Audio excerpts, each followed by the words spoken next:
November এবং ডিসেম্বরের মাঝামাঝি সময় লেবু গাছের কি পরিচর্যা করতে হবে, কোন ধরনের লেবু, ভাতে খাওয়া লেবু, শরবতে লেবু এবং বিশেষ করে অন্যান্য কাজেও আমরা ব্যবহার করে থাকি।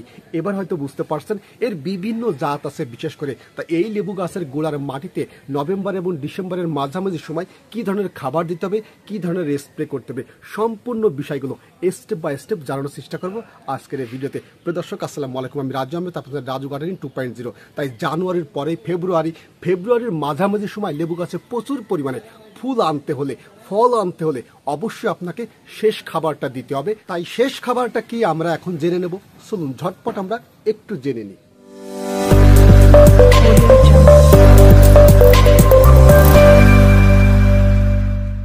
অনেকে হয়তো লেবু গাছের গোড়ার মাটিতে অলরেডি খাবার দিয়ে দিয়েছেন, অনেকে হয়তো সময় পাচ্ছেন না। আবার অনেকেই চিন্তা করতেছেন এখন যদি গাছের গোড়ার মাটিতে আমরা খাবার দিই সেক্ষেত্রে বিশেষ করে ফেব্রুয়ারিতে ভালো একটা ফুল ফল পাবো না, এরকম একটা মন মানসিকতা তৈরি হচ্ছে। প্রিয় ভাই, আমি আপনাকে বলছি এই মুহূর্তে বিশেষ করে আপনার লেবু গাছের গোড়ার মাটিতে আপনি খাবার দেন। কী ধরনের খাবার দিবেন সেটা আমি বলে দিচ্ছি। যেমন দেখেন, আনুমানিক হারে আপনি গাছ পরিমাণ বুঝে এবং টপ পরিমাণ বুঝে, কম বেশি হোক কোনো সমস্যা নেই, জৈব সার নেবেন। জৈব সার না থাকলে যে কোনো কম্পোস্ট জাতীয় সার আপনি একটু নেওয়ার চেষ্টা করবেন। এই জৈব সারের মধ্যে অথবা যে কোনো কম্পোস্ট জাতীয় সারের মধ্যে আমরা দেব টিএসপি, যেটা ট্রিপল সুপার ফসফেট। বিশেষ করে যদি এটা না থাকে সেক্ষেত্রে আপনারা ডিএপিটা দিতে পারেন, কোনো সমস্যা নেই। কতটুকু পরিমাণে? প্লাস্টিকের হাফ ড্রামে লাগিয়ে থাকলে শুধুমাত্র দেবেন মাত্র 50 গ্রাম পরিমাণ। আর যদি 12 থেকে 16 ইঞ্চি একটি টব হয়, মাত্র অর্ধেক পরিমাণ 25 গ্রাম। তার থেকে ছোট টব হলে অর্ধেক পরিমাণ। এবার আমরা দিয়ে দিলাম জৈব সারের উপরে এই ট্রিপল সুপার ফসফেট, যেটা টিএসপি 50 গ্রাম, প্লাস্টিকের হাফ ড্রামের জন্য। আর জমিতে লাগিয়ে থাকলে একটু পরিমাণে বেশি দেবেন ট্রিপল সুপার ফসফেটটা, এটা একটু খেয়াল করবেন। এবার যেটা দেব সেটা হচ্ছে বিশেষ করে এমওপি মিরোপা পটাশ, যেটা লাল পটাশ। ভালো করে খেয়াল করেন, লাল পটাশ না থাকলে এখানে এসওপি সালফেট অফ পটাশটা আপনি দিতে পারেন। কতটুকু পরিমাণে? প্লাস্টিকের হাফ ড্রামের ক্ষেত্রে মাত্র 25 গ্রাম। খেয়াল করেন, 5 চামচ, চা চামচের 5 চামচ। দেখছেন, এখানে প্লাস্টিকের হাফ ড্রামের জন্য 12 থেকে 16 ইঞ্চি হলে অর্ধেক পরিমাণ। আর যদি 16টা হয় সেক্ষেত্রে 1 চা চামচ পরিমাণ দেওয়ার চেষ্টা করবেন তাহলে। এবং জমিতে দেওয়ার জন্য পরিমাণে আর একটু বাড়িয়ে দিবেন। এবার দিয়ে দিলাম জৈব সারের উপরে। এবার আমরা এটাকে মিক্সার করব। ভালো করে খেয়াল করেন, আমরা মিক্সার করার পরে আর একটা জিনিস প্রয়োগ করবো এর ভিতরে। দেখেন, এবার আমরা যেটা দেবো সেটা হচ্ছে ইউরিয়া সার। অল্প পরিমাণ, চা চামচের 1 চামচ, ছোটটা বলে অর্ধেক পরিমাণ। আর জমিতে লাগিয়ে থাকলে একটু পরিমাণে বাড়িয়ে দেবেন, বিশেষ করে একটা গাছের জন্য। বেশি দেওয়া যাবে না, অল্প পরিমাণ। তবে অনেকেই বলতে পারেন, ভাই ইউরিয়া সার কেন দিচ্ছেন? ইউরিয়া সার এই জন্য দিছি, এখানে জৈব সার, টিএসপি এবং পটাশ দিছি। এই খাবারগুলো যাতে সহজে গ্রহণ করতে পারে গাছ, যার কারণে যাতে নাইট্রোজেনের অভাবজনিত লক্ষণটা মাটিতে না দেখা যায়। যদি নাইট্রোজেনের অভাবজনিত লক্ষণটা এই মুহূর্তে দেখা যায় সেক্ষেত্রে গাছের পাতাগুলো হলুদ হয়ে যাওয়ার সম্ভাবনা থাকে। অনেক সময় দেখবেন গাছের পাতাগুলো এরকম হলুদ হয়ে যাচ্ছে, দেখছেন?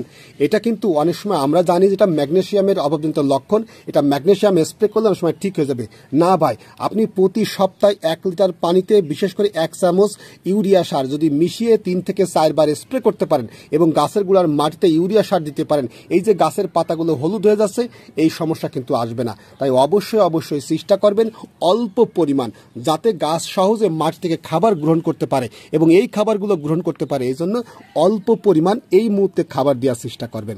এই যে বিশেষ করে আমি ইউরিয়া সার অল্প পরিমাণ দিছি, বেশি যেন না হয় এদিকে একটু খেয়াল করবেন। এবার যে কাজটি করবেন, তবে এই সার দেওয়ার আগে অবশ্যই আপনি একটা কাজ করবেন, সেটা হচ্ছে মাটিটাকে একটু আলগা করে নেবেন। নিড়িন বা কাঁচি বা এরকম কিছু দিয়ে একটু আলগা করে নেবেন মাটিটা আলগা করে নেওয়ার পরে এই সারটি সম্পূর্ণটাই দিয়ে দিবেন। দেওয়ার পর আপনি মাটিটাকে বিশেষ করে সম্পূর্ণ পানি দিয়ে বিশেষ করে ভিজিয়ে দিবেন। দেওয়ার পর আপনি ডিসেম্বরের 15 তারিখ পর্যন্ত এই খাবারগুলো আপনি লেবু গাছে দিতে পারবেন। তবে পরবর্তী সময় যে আর দেওয়ার চেষ্টা করবেন না, এটাই কিন্তু লাস্ট খাবার। এবার জানুয়ারি ফেব্রুয়ারির শেষের দিকে আপনার লেবু গাছে প্রচুর পরিমাণে ফুল আসবে, খাবারের ঘাটতি হবে না। আপনারা অনেকেই বলেন না যে ভাই আমার লেবু গাছে ফুল পড়ে যাচ্ছে, ফল ঝরে যাচ্ছে। কেন ঝরে যাচ্ছে? খাবারের অভাবজনিত লক্ষণের কারণে ঝরে যেতে পারে। তবে একটা বিষয় অবশ্যই অনেকেই জানতে চাচ্ছেন, সেটা কি জানেন? আপনারা অনেকেই বলতে পারেন এখন এই মুহূর্তে গাছের গোড়ার মাটিতে যদি আমরা খাবার দিই সেক্ষেত্রে তো গাছ বৃদ্ধি হবে, গাছ বৃদ্ধি হয়ে যাবে, ভালো তো ফুল ফল আসবে না।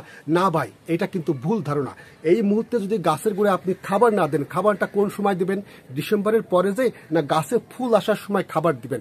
গাছে যদি ফুল আসার সময় খাবার দেন সেক্ষেত্রে ওই ফুল কোনো সময় গাছে ভালো আসবে না, কোনো সময় ফুল আসবে না ভালো।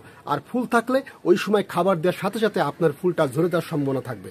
তাই অবশ্যই চেষ্টা করবেন গাছে ফুল আসার 2 থেকে 3 মাস আগে, 1 মাস আগে গাছের গোড়ায় খাবার দিতে হয়। যেহেতু এখন ঠান্ডা পড়ে গেছে, তাই লেবু গাছের ক্ষেত্রে অবশ্যই আপনাকে ডিসেম্বরের 15 তারিখ পর্যন্ত আপনি খাবার দেবেন। ঠান্ডা পড়ে গেলে গাছ ডরমেন্সিতে চলে যাবে, গাছ ঘুমিয়ে থাকবে, এই খাবারটা খেয়ে সে চুপ করে থাকবে। এবং বিশেষ করে যখন জানুয়ারির পরে ফেব্রুয়ারি মাস আসবে ওই সময় আর খাবারের প্রয়োজন হবে না তার, সে শুধুমাত্র গাছে ফুল আসবে, ফুল থেকে ফলে পরিণত হবে। তাই অবশ্যই এই মুহূর্তে গাছের গোড়ার মাটিতে এই খাবারগুলো প্রয়োজন। অনেকে হয়তো চিন্তায় পড়ে গেলেন যে আসলে গাছের গোড়ায় এই মুহূর্তে খাবার দেব কি দেব না। আমি বলছি আপনি গাছের গোড়ায় এই মুহূর্তে খাবার দেন। আপনার লেবু গাছে যদি ফুল থাকে অথবা ছোট্ট ফল থাকে, কোনো সমস্যা নেই, এই মুহূর্তে গাছের গোড়ায় খাবারটা দিয়ে দেন। আর কোনো খাবার এর পরবর্তী সময় যে বিশেষ করে জানুয়ারি ফেব্রুয়ারি পর্যন্ত আপনার কোনো খাবার দিতে হবে না। শুধু স্বাভাবিক কায়দায় গাছের গোড়ার মাটিতে একটু পানি দিয়ে যাবেন গাছটাকে বাঁচিয়ে রাখার মতো। এই কাজটা কিন্তু অবশ্যই যদি আপনি করতে পারেন, আল্লাহর অশেষ রহমতে আপনার লেবু গাছে 100% বিশেষ করে ফুল আসবে দ্বিগুণ পরিমাণে। তাই যে সমস্ত ভাই এবং বোনেরা ভিডিওটি সম্পূর্ণ দেখেছেন, দেখার পর যদি বুঝতে না পারেন কমেন্ট বক্স খোলা আছে, অবশ্যই একটু কমেন্টে লিখে জানাবেন। তাহলে সকলে ভালো থাকেন, কথা হবে আগামী পর্বে অন্য কোনো বিষয় নিয়ে। আসসালামু আলাইকুম।